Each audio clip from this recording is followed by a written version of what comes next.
Estamos aquí. Yo soy personaje, travesti parlanchina, Sailor Moon decolonial, hierba mala, todo eso, culebra, culebreando por el mundo.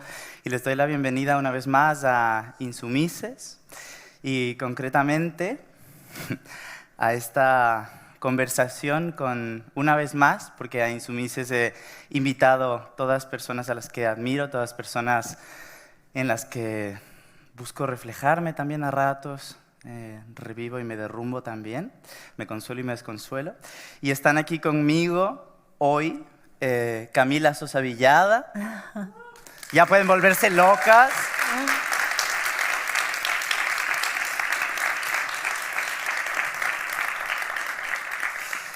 Y aquí en una pantalla gigante desde Perú está Antay. Antay, cantante, cantautor. Por favor, aplausos también.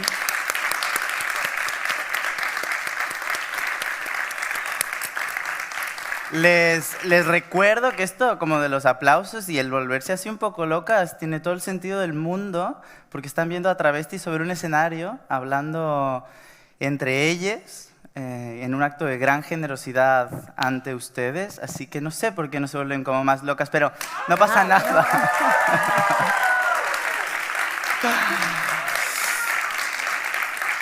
Bueno, vamos a empezar ahora entonces esta conversación que a mí me interesa particularmente sobre la infancia, pero también sobre las vidas, sobre estas extensiones, sobre cosas que hemos estado ya hablando así por detrás, por delante. Y pues nada, solo quiero también decirles que llevo esta bata que me hace muy feliz llevar, un balandrán, que es mío ahora, pero fue de mi madre y antes de ser de mi madre también de mi abuela. Y yo tengo el feliz recuerdo de haber estado contra el pecho de mi abuela aquí. Entonces me hace muy feliz, me tiembla la voz, pero me hace muy feliz de estar llevándolo en ese linaje de femineidades también al que pertenezco. Vamos a empezar.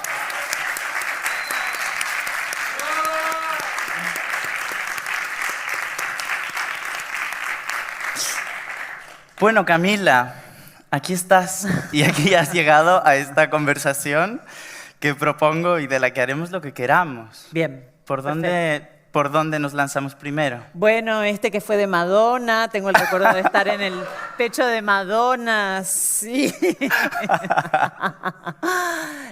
No, vos sos la comisaria, así que castigame, retame, orientame, encerrame en donde quieras. Yo soy una radical de la ternura, o sea, perfecto que me des a mí este permiso. Sí. Antay, ¿tú quién te viste hoy? ¿Qué llevas? Hoy he visto Iquitos Configuro, no, mentira.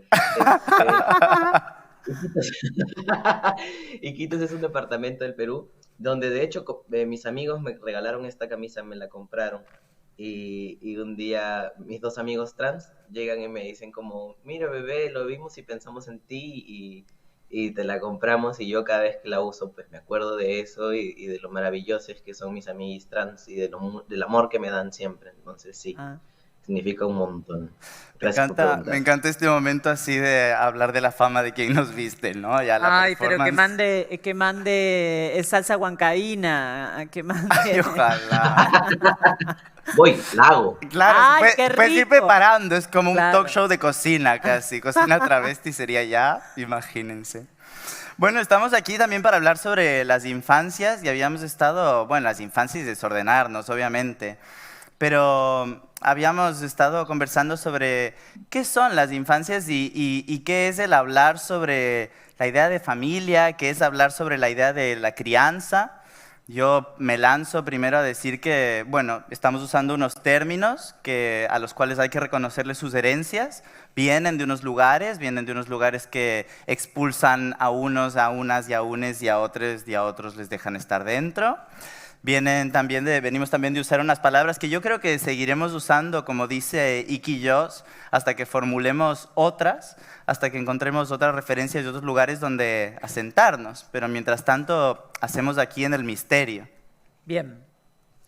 Bueno, En Latinoamérica, y acá habiendo 3 latinoamericanos hablando un poco, el 70% de los abusos que se cometen a las infancias ocurren dentro de las familias. Es decir, que las familias, bueno, ni hablar de la violencia que ocurre para con las mujeres dentro de las familias también.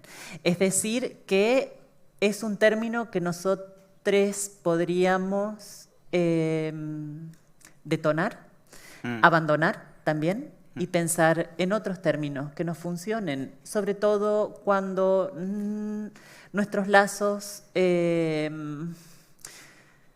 no son obligatorios, es decir, podemos abandonarlos cuando querramos. Entonces, a mí me gusta más la palabra alianza, que es, bueno, a mí siempre cuando me hablan de las malas me dicen, bueno, la familia elegida, la familia de las travestis, que es la familia que te acoge y no sé qué. Yo prefiero hablar en términos de alianza. Y además, como soy una gran solitaria, las alianzas a las que yo pertenecí ocurrían cuando había un enemigo común.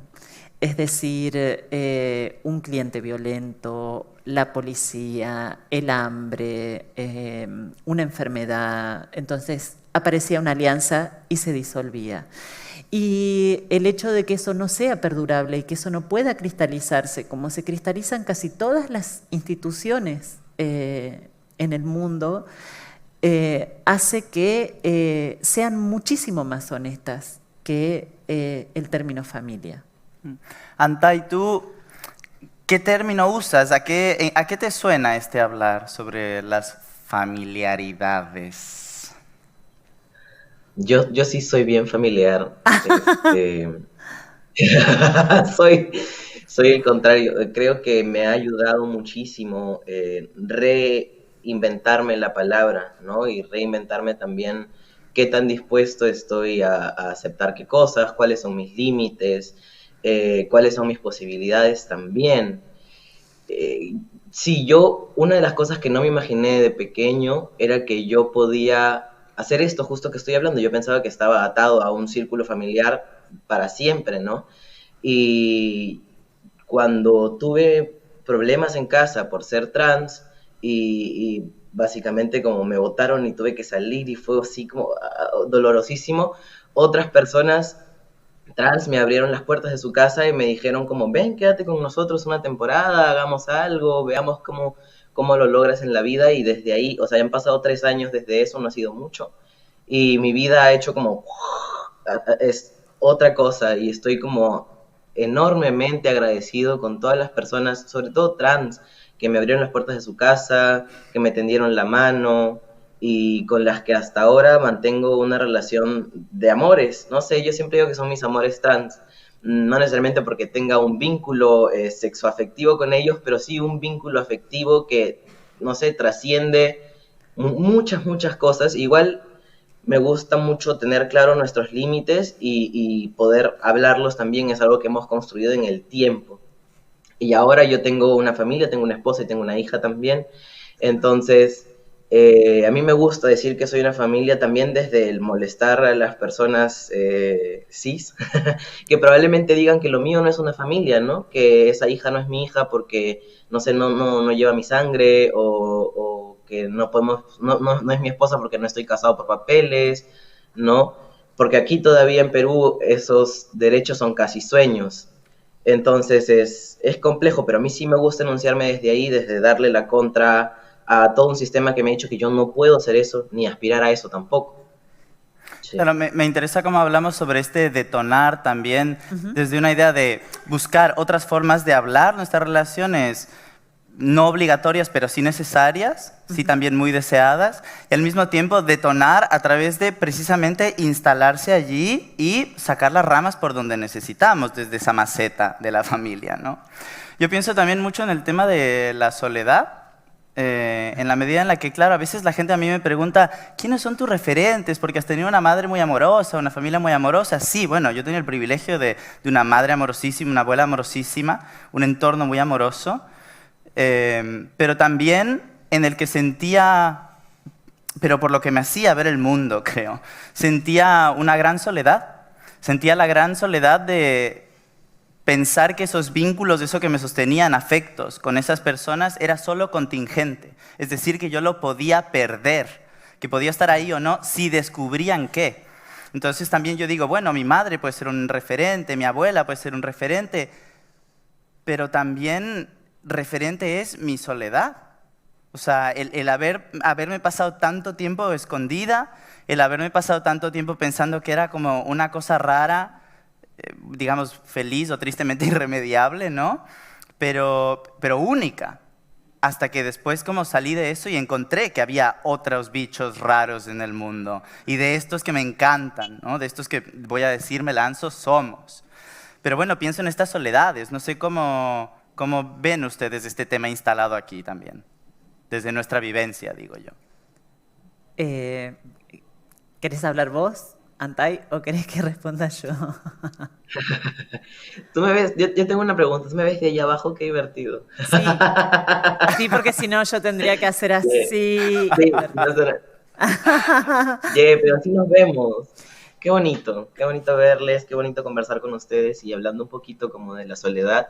Sí, o sea, yo supe que era una persona disidente desde los 15 y viví en un hogar muy homofóbico. Cuando yo les dije a mis papás que tenía una enamorada en esa época, ellos me cambiaron de colegio, me acuerdo, porque mi enamorada estaba en el colegio, entonces me cambiaron de colegio y me llevaron a otro lugar donde yo no conocía a nadie y bueno, tuve que ingeniármelas, ¿no? Pero estuve solo mucho tiempo y mucho tiempo también pensando que yo era el problema y que yo estaba mal. Entonces, la soledad, el desconsuelo ha sido un continuo en mi vida o en mi historia. Y también desde ahí me nace también hacer arte, ¿no? Por una parte yo digo como, ¡ah, qué fuerte! Y por la otra digo, bueno, que también qué historias interesantes han surgido de ahí. Es un dolor igual, pero creo que agradezco el camino porque soy la persona que soy ahorita y no habría podido serlo sin todo lo que me ha pasado antes. Si bien duro, pero bueno, ahí voy. Y la soledad creo que también te ayuda a reconstruirte, ¿no? Como reconfigurarte mucho a tu forma. Yo siempre tengo esta palabra que es, yo me parí a mí mismo, porque, y me crié a mí mismo, como yo no tuve una madre a mi costado que me dijera como cómo ser o cómo habitar este mundo desde esta masculinidad que tengo ahora, sino que es parte también como de entenderla, de configurarme y de también pensarme cómo quiero ser a futuro yo, qué cosas quiero repetir, qué cosas no estoy dispuesto a aceptar. Y ha sido en gran parte este tiempo a solas. Yo siento que la soledad es una compañera que está ahí siempre y que ahora en estos días me gusta mucho tener. Antes me daba mucha ansiedad sentirme solo, pero ahora es como cuando estoy solo, no me siento solo tampoco. Entonces es importante eso, creo. Bueno, para mí sí fue un regalo la soledad. Me parece que a un niño que se le da soledad, se le da un regalo entre las manos, ¿sabes? El problema es la cultura, no la soledad. Es la cultura que dice, no, ustedes tienen que estar acompañados, ustedes tienen que tener amigos, ustedes tienen que estar con gente, no pueden sobrevivir solos. Y a mí esa soledad me permitió leer, me permitió escribir, me permitió mirar películas, me permitió dormir. Entonces, la búsqueda de otros nunca fue para llenar el supuesto vacío que puede dejar una soledad en la vida de un niño o en la vida de una adolescente o de una veinteañera o de una treintañera, sino que eran necesidades físicas, necesidades afectivas también. Y eso sí, para mí es un regalo y sigue siendo un regalo hasta hoy. Y soy una gran defensora de la soledad. También un poco estúpida porque, por supuesto, cuesta muchísimo hacerse entender con los demás que te quieren y que quieren compartir tiempo con vos, hacer viajes con vos, dormir con vos, comer con vos. Pero, bueno, es como soy. Y no puedo negar que fue un regalo. Tampoco puedo negar que dentro de la crueldad de una familia como la que yo tuve, con un padre y una madre a los que les costó muchísimo entender el misterio de su hija, y que fueron violentos y que me castigaron y que me persiguieron también y que sintieron miedo además. No puedo decir que eso no haya sido una familia, que ellos no me hayan puesto un pan en la boca, ¿sabes? Que no se hayan ocupado de llevarme al médico cuando me enfermaba. Es decir, a pesar de lo extraños que me parecían, casi siempre, porque además ellos tenían una pasión que me excluía por completo, es decir, estaban realmente muy ocupados en quererse, en celarse, en desearse y en odiarse muchísimo. No puedo decir que eso no haya sido una familia tampoco, que no haya sido afectuoso en algún punto. Digo, también nuestros padres... hay un poema de Sharon Olds que dice algo así como, bueno, en un momento de mi vida me di cuenta que el daño que mi padre me había hecho se está retirando. En algún momento yo lo miré a mi papá y lo vi viejo, ¿sabes? Lo vi viejo, lo vi más débil. Él era un tipo muy fuerte, muy agresivo además, tenía muchísima fuerza, un tipo, bueno, de campo, había trabajado toda su vida en el campo, entonces se había hecho los músculos cargando bolsas de cemento, cargando troncos de leña. Y lo vi débil. Y dije, él ya no me puede pegar. Él ya no me puede hacer lo que antes me hacía. Entonces, en vez de tener un deseo de venganza o de sentir que había llegado mi turno, sentí una enorme piedad por su vejez, por también su soledad, por la soledad de mi mamá, al punto de que, bueno, no me voy de Córdoba, que es una ciudad bastante hostil, no sé si tanto como Iquique, dijiste, ¿verdad, Aitán? No, yo estoy en Lima. Lima. Como Lima, pero sí es bastante violenta porque es tan cerca mío, y hay algo ahí que forma parte de mí, de esas dos personas, que a la vez, después de lo que dije de las familias, lo siento parte de mí, claro. Para mí es muy interesante esto que dices porque me hace pensar también en cosas muy, muy personales, ¿no?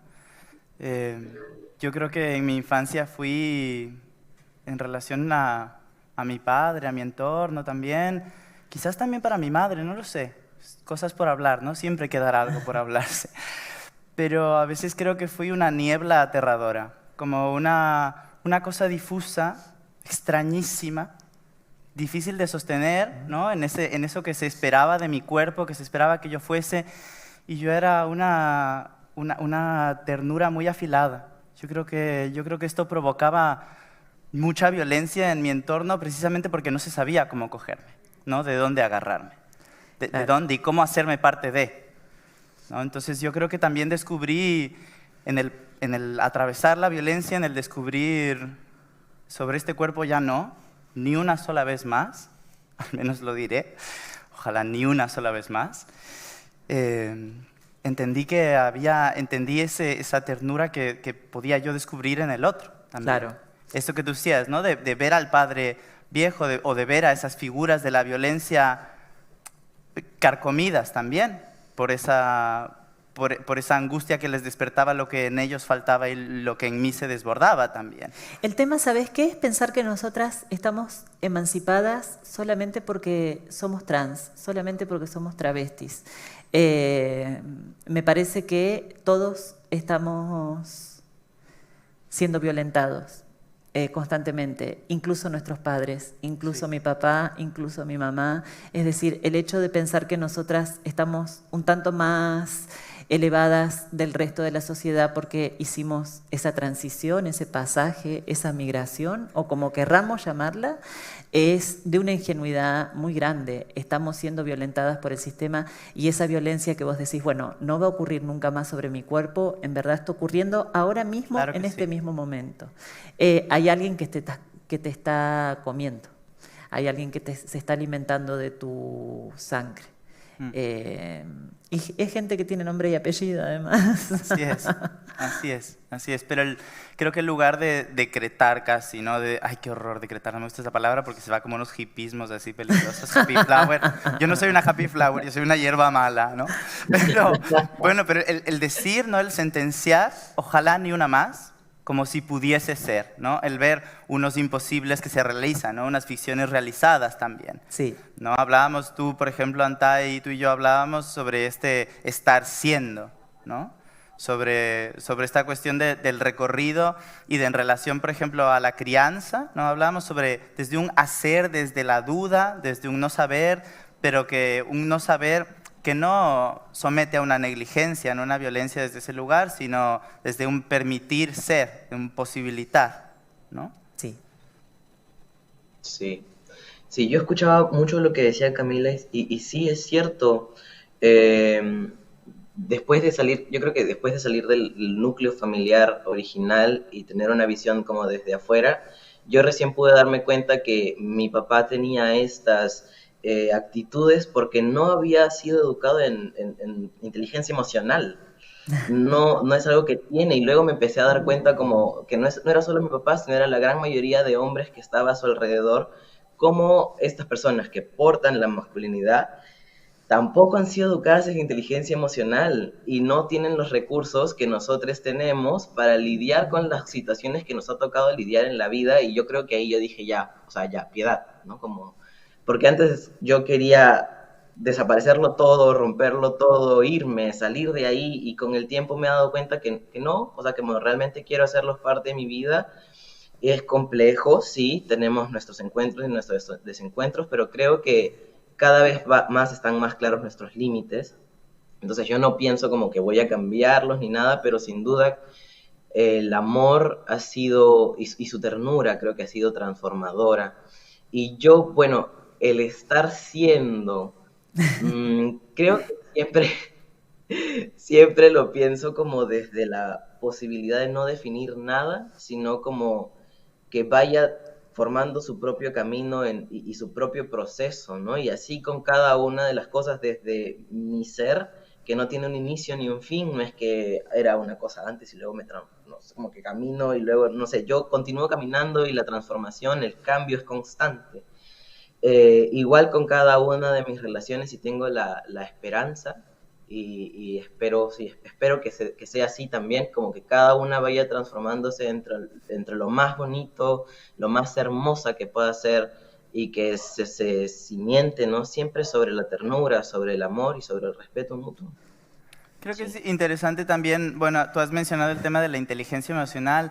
Yo sobre todo pienso como en esta cuestión de, bueno, hibridar unas emocionalidades, ¿no? Por ejemplo, yo es que pienso mucho en celebrar la furia, ¿no? En bailarse una tristeza también, ¿no?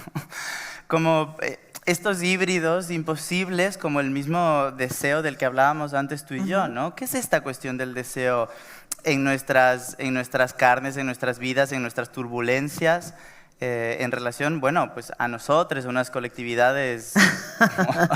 Ay, qué pesada la gente con el deseo, qué insoportable que son. ¿Sabes? A mí, mira, hablábamos antes, con personaje a personaje, hablábamos antes y yo les contaba de mi sorpresa, por supuesto, bueno, yo tengo 40 años, transicioné a los 13, 14, es decir que ya tengo más de 20 años viviendo como travesti. Entonces hay muchísimas cosas que a mí me cuesta entender de las nuevas generaciones, lo admito, soy un poco arcaica. Bueno, me sucede eso, por supuesto, con todo el aprendizaje que tengo encima, trato de no ser una vieja mala con los jóvenes. Aunque me parece que están un poco sobrevalorados también. Pero estuve en Suecia haciendo una gira para presentar Las Malas, que había salido ahí en Suecia en un par de festivales, y me habían tocado 2 chicas trans que me presentaban en unas charlas. Y las 2 chicas trans eran lesbianas. Y me contaban que en Suecia no existe la figura de las travestis, si se quiere, heterosexuales, es decir, que gusten de los hombres. Me pongo a charlar con Perso y me dice que a ella también le gustan las feminidades. Entonces digo yo, ay, qué clase de señora soy. Bueno, déjate desear, no ¿Qué sé. clase de vieja yo? soy? Pero a mí me han gustado siempre mucho los hombres, me ha gustado mucho coger con hombres siempre. Y es una cuestión hormonal, ¿sabes? Es una cuestión que tiene que ver con el estrógeno directamente. Que es que cuando yo estoy en procesos de... de estrogenización, ¿será? ¿Existe? La creamos. Siento una liberación enorme, ¿sabes? Dejo de desear tener relaciones, incluso con mi pareja, que por otro lado sufre muchísimo, pero me respeta. Yo le digo, no, anda, búscate otra, anda a acostarte con otra. Y él me dice, no, si yo me quiero acostar con vos, bueno, le digo, no sé, aguantame, teneme paciencia. Pero siempre me ha resultado liberador dejar de desearlos. Y eso se puede, gracias al estrógeno, por supuesto, que es como si yo me envolviera en una manta, así me acostara y estuviera muy estúpida conmigo misma, mirando tele, con el único amante fiel que yo tengo, que es HBO. Y eso se podría trasladar a un montón de otras cosas, porque además las travestis siempre ambicionamos. Yo siempre ambicioné ser bonita, siempre ambicioné tener dinero, siempre ambicioné ser delgada, siempre ambicioné... ¿qué más? Bueno, siempre ambicioné escribir libros, siempre ambicioné estar en contacto con el público, que es lo mismo que el deseo. Digo, ¿por dónde se empieza? Por la ambición, por la envidia. Entonces, cuando eso no sucede, yo siento que estoy siendo finalmente libre. Me encanta que hables como de la libertad, me encanta que hables también como sobre los estrógenos, ¿no? Yo pienso, bueno, ¿será que yo ya en esta cultura individualista que es la occidentalización estoy produciendo los míos propios? Claro. Porque yo me he liberado del deseo por los hombres, ¿no? Y por los hombres hegemónicos.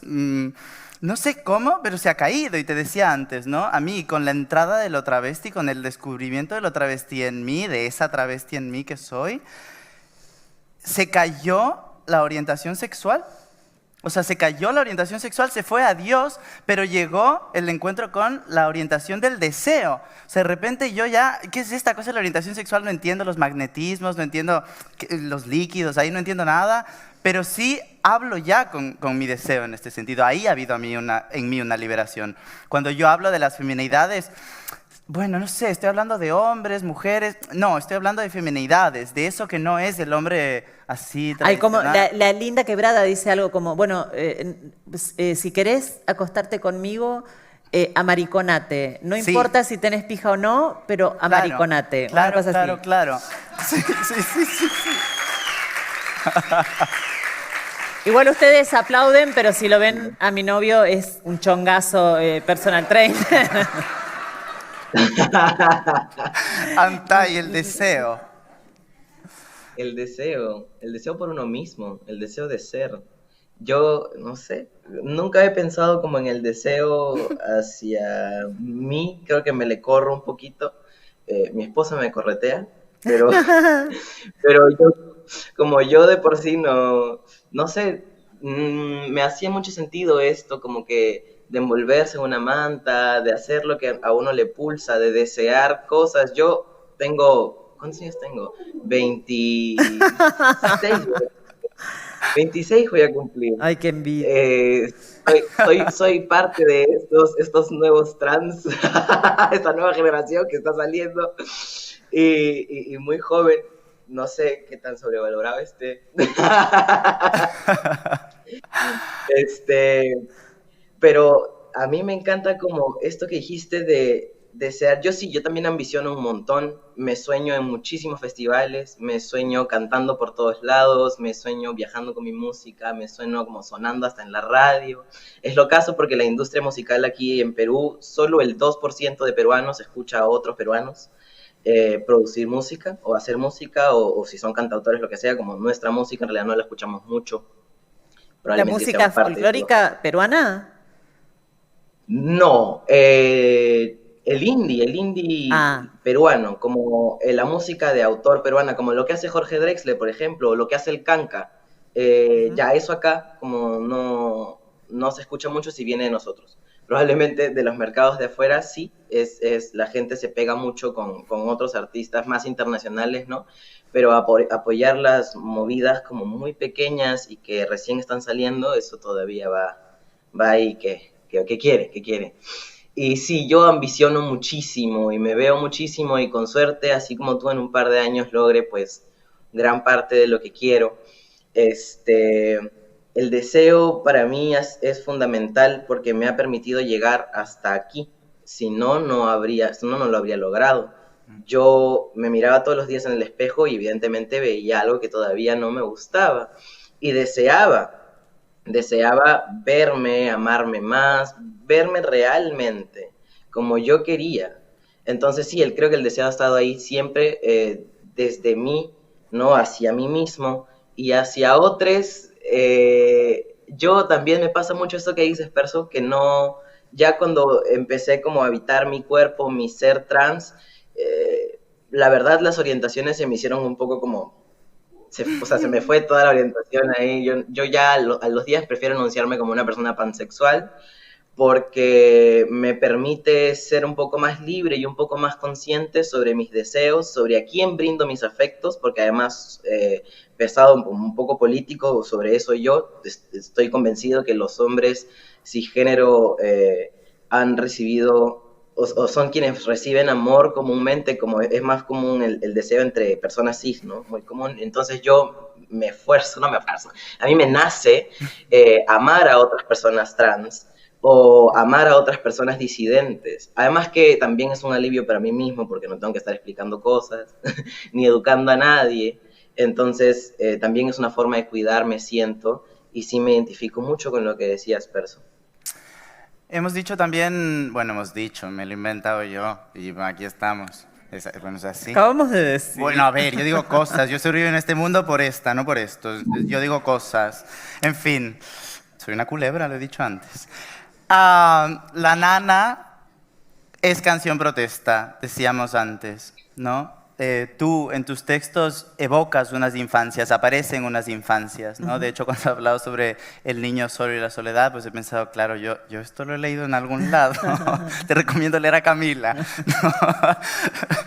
¿No? Y tú, Antay, pues cuando hablabas también, cuando hablábamos sobre este tema, que sacaba chispas como por todos lados, haciendo cortocircuito, hablabas sobre tu música, no sé, me gustaría como escucharles un poco a cada uno sobre esto. Quien quiera empezar, pues también que se lance.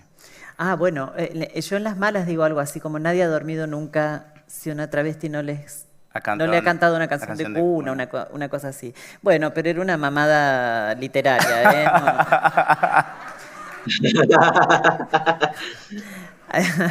No es que yo lo crea, para nada. Lo mismo que la presencia de las infancias, en verdad es una astucia. Es mucho más interesante escribir sobre niños que sobre adultos. Como los niños están viviendo todo por primera vez y todo resulta novedoso y además tienen una sabiduría genuina que no está todavía del todo perpetrada por la cultura, resultan mucho más interesantes, mucho más honestos, podés escribir muchos más verbos describiendo la vida o el día de un niño que el de un adulto. Para eso, bueno, yo te había dicho, bueno, puedo decir niños legendarios. Ahora se me borraron todos los que había pensado, pero pienso, por ejemplo, en Matar a un ruiseñor. Por ejemplo, de Harper Lee. O la niña esta de Frankie la boda en de Carson McCullers, o El corazón es un cazador solitario, que también es de Carson McCullers, que es una niña que tiene música en la cabeza, que cierra los ojos y escucha música. Y yo digo, bueno, ¿por qué siempre estas autoras producen tanta fascinación? Es tan sencillo como eso. Son más interesantes de escribir. Entonces, La nana vendría como una intervención de los adultos, en realidad. Sería mucho más interesante escuchar rondas infantiles, a ver qué canciones se inventan ellos, qué tipos de juegos juegan con la música. Aquí ato esto también con algo que tú decías, Antay, ¿no? Con el permitir hacer, ¿no? El dar el espacio para hacer también a la infancia, ¿no? Entonces, bueno, pues sí, escuchar que cantan, sobre Claro. qué hacen, por dónde quieren ir, o por dónde no también. Si quieren hacer entre ellos o con la adultez alrededor, que yo siempre digo, ¿no? Como trabajo mucho con infancia, tengo un cuentacuentos, he puesto cuentacuentos porque ya es un formato a ocupar, yo soy un caballito de Troya. Pero les digo, bueno, a las personas adultas que han venido aquí a jugar al zoológico, a ver cómo la travesti y las criaturas medio hacen algo, no. O sea, usted, señor, ya se está sentando aquí y se está pintarrajeando toda la cara. Y ya me suelta el móvil, y usted, señora, que no quiere venir, usted no quiere apoyar a la travesti local, esto es transfobia. Venga aquí. Se aterriza. O sea, sí, bueno, sí, yo soy así una radical. Pero bueno, como un poco desde este hacer, Antay, también, ¿no? Tu música. Bueno, Antay además tiene Yo, un hijo, dijo recién, ¿o no? sí, mi hija. Mi Tenés hija una tiene hija, 13. claro. Ah, sí, ya está grande, ya. Uf, cómo cuesta. Yo digo como que ya está en la edad del logro, digo, como a su... ¿Eh? Como en la edad del logro, cuando Claro. tienes 13 y te molesta todo te molesta, ¿no? Ay, qué fuerte, sí. Pero para mí las infancias son el poder de la transformación como en su grado más alto. Y es lo que hace porque también es el estar siendo continuamente. Y me encanta eso, me encanta. También trabajo con infancias, niñas desde 5 años en adelante, porque soy profesor de ukelele, de música. Entonces, a veces me río muchísimo de... Yo les muestro un sonido, una nota en el ukelele, y ellos me dicen como... Yo les digo, ¿y qué color te imaginas? ¿O qué forma te imaginas? Yo solamente como por prestarme a jugar con formas y colores con niñas, y me dicen como, esto es rojo y es la forma de un cuadrado, y yo simplemente amo lo que son y lo que me pueden brindar, y me encanta siempre conversar con niñas, es muy divertido. A veces me cuestiono mucho como la ternura que puedo expresarles desde esta hegemonía, o sea, desde el cuerpo hegemónico, como a veces hay mucho cispassing, siento. Entonces, ¿qué tanta ternura puedo expresar con ellas y qué tan bien visto desde la sociedad está esta ternura que viene desde hombres o desde personas que muestran como su masculinidad, ¿no? Y a mí me supera, como siempre pienso, me estarán viendo bien, me estarán viendo mal, estaré raro seguro. Pero a mí me encanta trabajar con niñas y me encanta acompañar sus procesos. Entonces es un poco complejo. Con mi hija tengo la suerte de que ella tiene un papá trans y que está orgullosa de eso. Y que le cuenta a sus amigas que su papá es trans y que eventualmente salió en el periódico y cosas así, ¿no? Entonces yo digo como, ok, wow, esto es grande, esto es poner como en movimiento el cambio, yo siento como justo ahorita, entonces me conmueve muchísimo. Jamás, desde la primera vez que me entendí como una persona trans, porque eso pasó cuando tenía como 18 años, en mi entorno no habían hombres trans, yo no sabía, o sea, que eso era una posibilidad para mí desde mi feminidad o desde cómo me habían educado.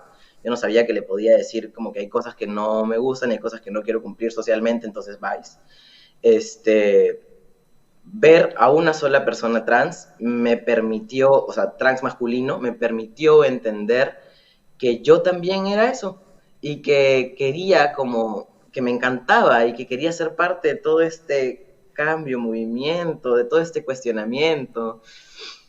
Y después verme ahora dentro de un núcleo familiar con una hija que va al colegio y yo también voy al colegio y converso con los profesores y soy parte, digo como, ni en mis mejores sueños me habría imaginado acompañar esto de esta forma. Y me parece una oportunidad increíble porque se nos ha borrado mucho de las familias.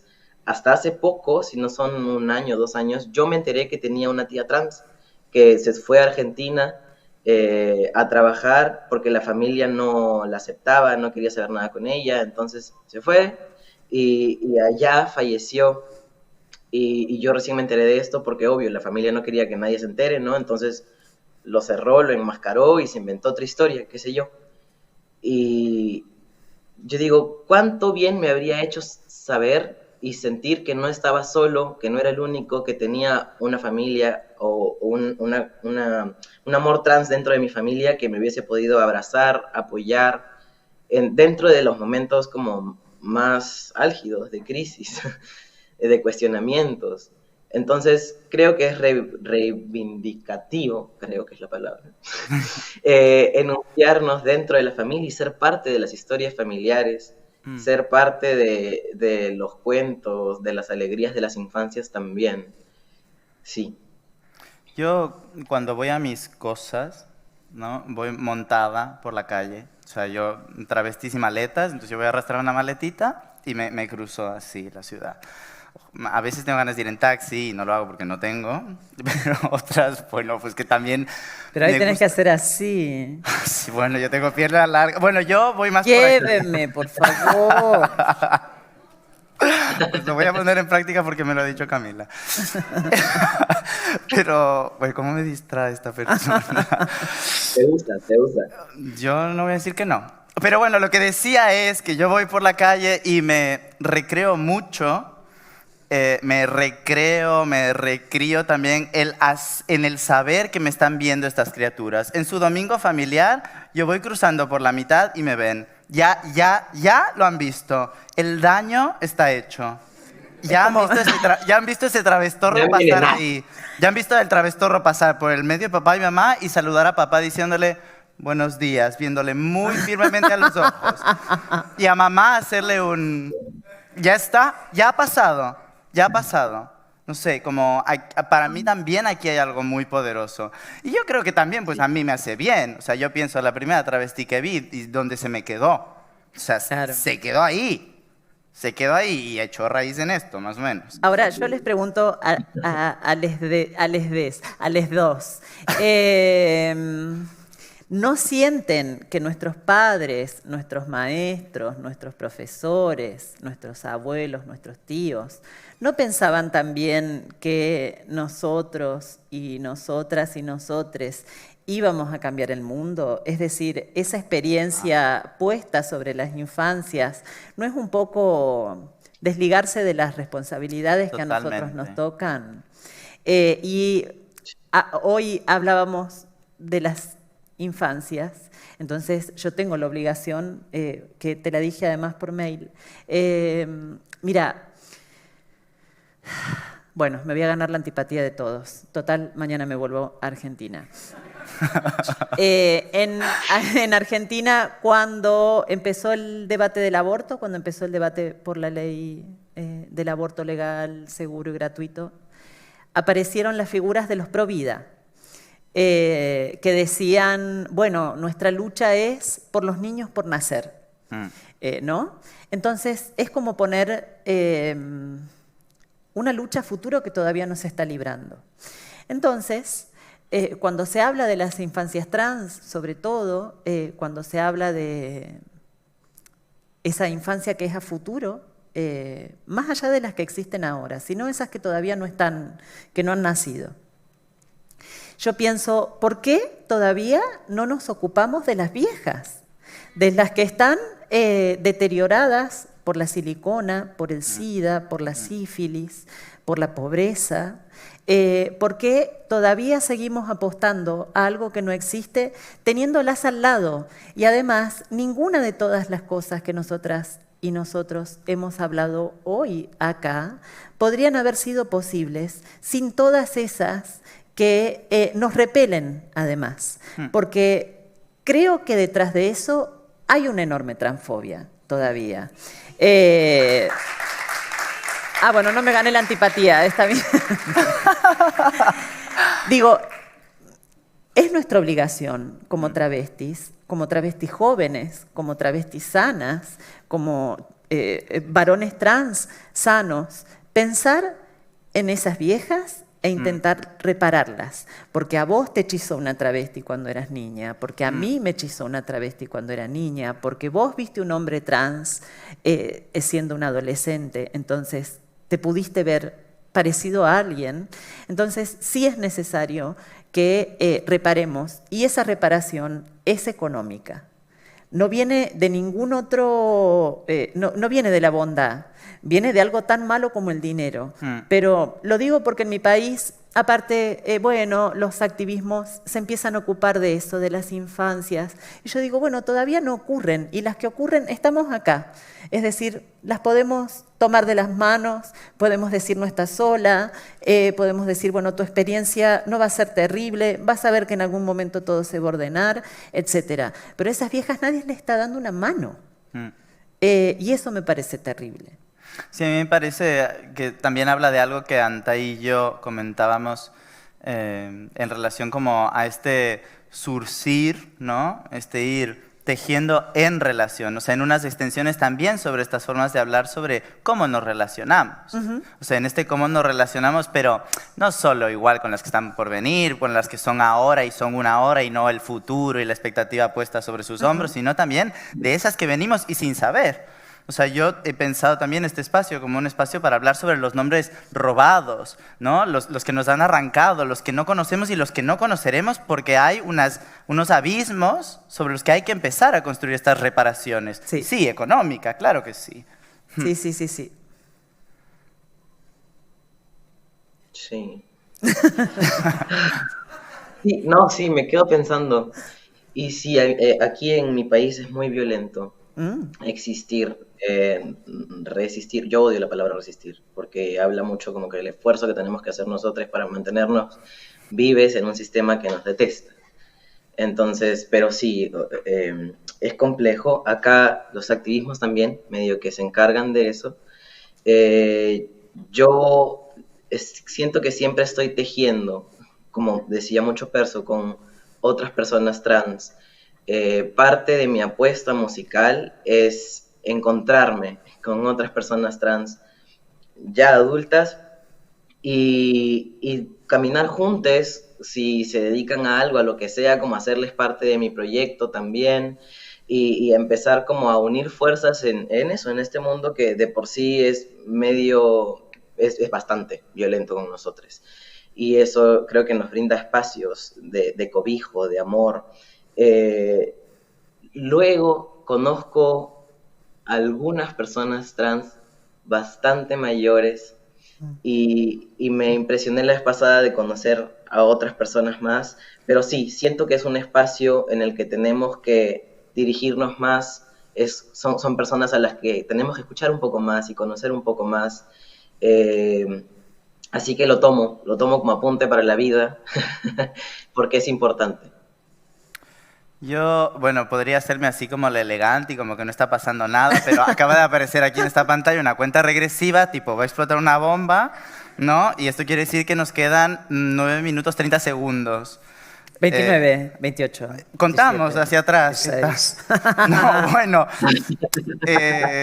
¿qué hago? Claro, ayuda.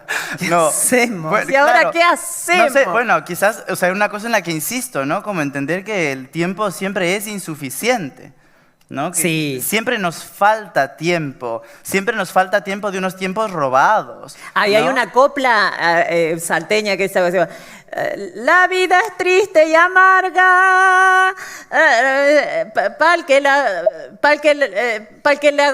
que le gusta, muy corta, para el que la vive, muy larga. Es decir, siempre es la ley de Murphy. Cuando te gusta, no te alcanza el tiempo, y cuando no te gusta, parece eterna. Claro, yo soy también muy necia y creo que también es una cosa de salirse de las temporalidades un poco, ¿no? Porque la temporalidad como una imposición lineal es una cuestión colonial. Bueno, no vamos a dejar de hablar de lo colonial, habiendo sido quienes somos colonizados, ¿no? Pero también en el levantarse en relación a eso, de alguna manera, ¿no? Yo me pregunto también, bueno, para mí la presencia de lo travesti, ¿no? Que esté por ahí correteando lo trans, así, es una cierta recuperación de ese robo de lo colonial, ¿no? Es como secuestro de vuelta eso que lo colonial viene y quita, porque viene esta institución de el hombre y la mujer, nada más.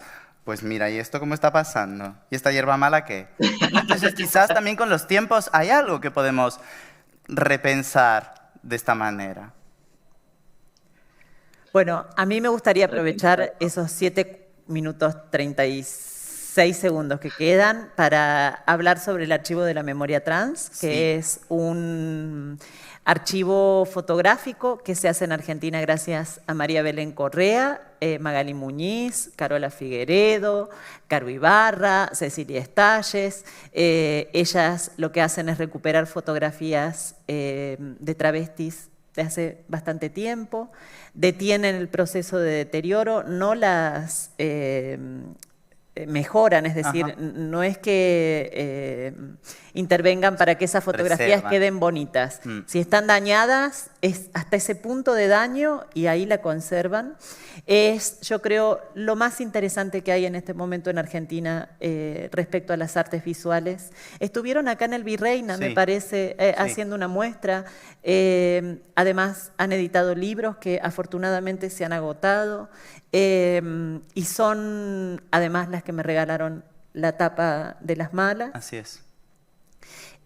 Para que las busquen, para que googleen, para que las contacten, para que insistan en traerlas a un lindo museo, al Museo del Prado, al Museo de, no sé, o a en Barcelona. donde lo podamos tocar también, porque ¿quién entra al museo? ¿No? ¿Quiénes tienen el privilegio de poder entrar al museo? Acordémonos de esto, ¿no? Bueno, solamente eso, que googleen un poco sobre el archivo de la memoria trans, hacen un trabajo hermoso, muy efectivo. Y sobre los felices contagios que vienen también de ahí, ¿no? Como el trabajo que hace Purita Pelayo en Ecuador y la Nueva Cochinelle, tengo que decirlo. También, por supuesto, como el archivo de la memoria queer cubana que está llevado por la Librada González. Están presentes, están contagiados, existen, y esos vacíos van surciéndose. Sí. Antai, 5 minutos 40 segundos, me muero. En Perú también hay uno, lo está haciendo el movimiento LGTBIQ Callao, y están rescatando fotos, buscando diversos archivos que muestren que hemos estado ahí, que somos parte de la historia, y también creo que reivindicativo es dejar registro de que esto está pasando, de que nos hemos juntado el estrés a conversar, de que estamos en este espacio, que se ha creado este espacio. Entonces, yo siento que, nada, tengo muchísima esperanza en el mundo, porque si soy yo un soñador, si no, no podría, con el mundo y con los dolores. También yo pensaba la vez pasada en qué importante es escuchar a muchísimas más personas trans hacer música, porque la música es algo que se mantiene en el tiempo, y estas nuevas plataformas digitales y todo, ¿no? Ayudan a que se mantengan en el tiempo. La vez pasada pensaba en lo increíble que es agarrar mi teléfono y poner como a sonar algo y que alguien que murió hace 30 años me siga cantando. Y eso es medio también mi lucha, mi forma de resistir. Esa es mi nana y mi esperanza de que esto que me está pasando ahorita y esta vida que estoy viviendo puede ser recordada, puede ser conmemorada por otros en el tiempo.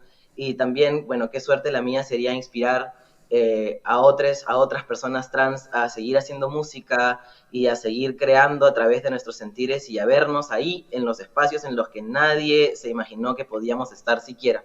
Y agradezco a todas las personas que están haciendo ahorita en mi país arte, poesía, que se están juntando en colectivos para sacar poemarios, a las personas trans que están escribiendo una serie de poemarios y fanzines, que muestran su realidad, que muestran lo que ser trans es hermoso.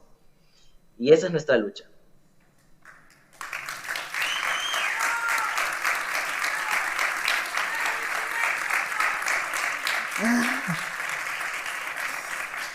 Camila, ¿algo para cerrar? Sí, también por las travestis que están en la calle prostituyéndose, por las que no tienen nada para hacer, por las que están haciendo cosas que pensamos que son ordinarias. También nosotros creemos que porque somos artistas, somos personas que estamos haciendo algo por el mundo, pero vale meter en esa bolsa a todas y a todos los que han existido.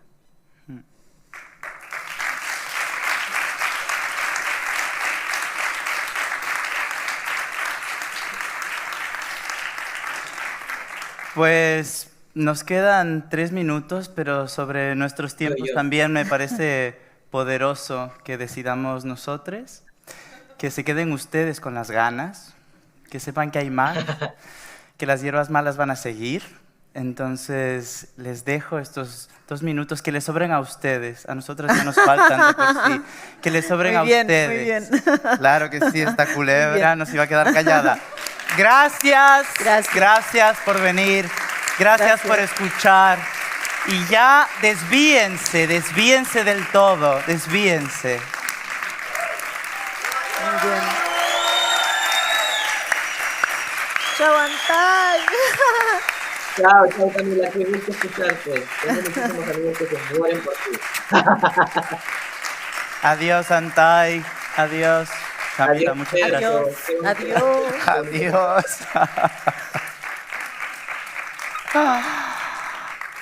Cae un telón. Adiós. Claro, cae, no sé, bomba de humo. ¿Cantar algo? No. Bueno, hablemos de mis tarifas, no sé. No, de repente, bueno, travesti florero.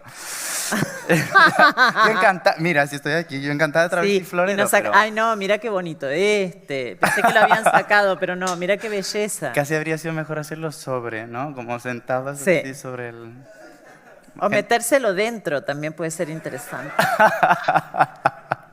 Bueno, ya está. Muchísimas gracias por haber venido. Gracias.